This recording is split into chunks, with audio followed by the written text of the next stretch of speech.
So you've just taken delivery of your rubber roof kit and now we're wondering how this needs to be stored.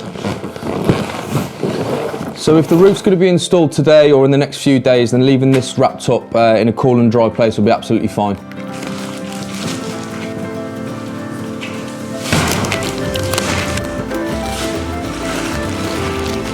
So if the roof isn't going to be installed for a week or so, then we'd advise you to roll the membrane out and roll it up like a big carpet, just in a big long length. This will just minimise any creases.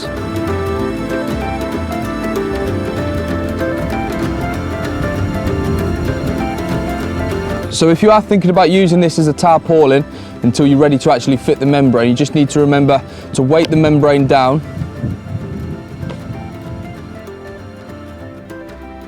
So if you're thinking about using this as a tarpaulin, that's fine.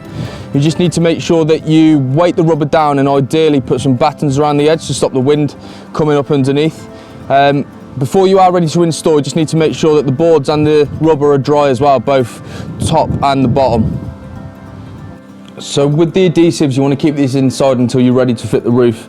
If it's too cold and the adhesives freeze, then you'll run the risk of them failing on application. If it's too warm, then they can dry out too quickly, so just make sure you keep these inside. So like all UPVC products, you want to keep these inside until you're ready to fit them and out of direct sunlight. So I hope this video helped. Like and subscribe if you want to see more.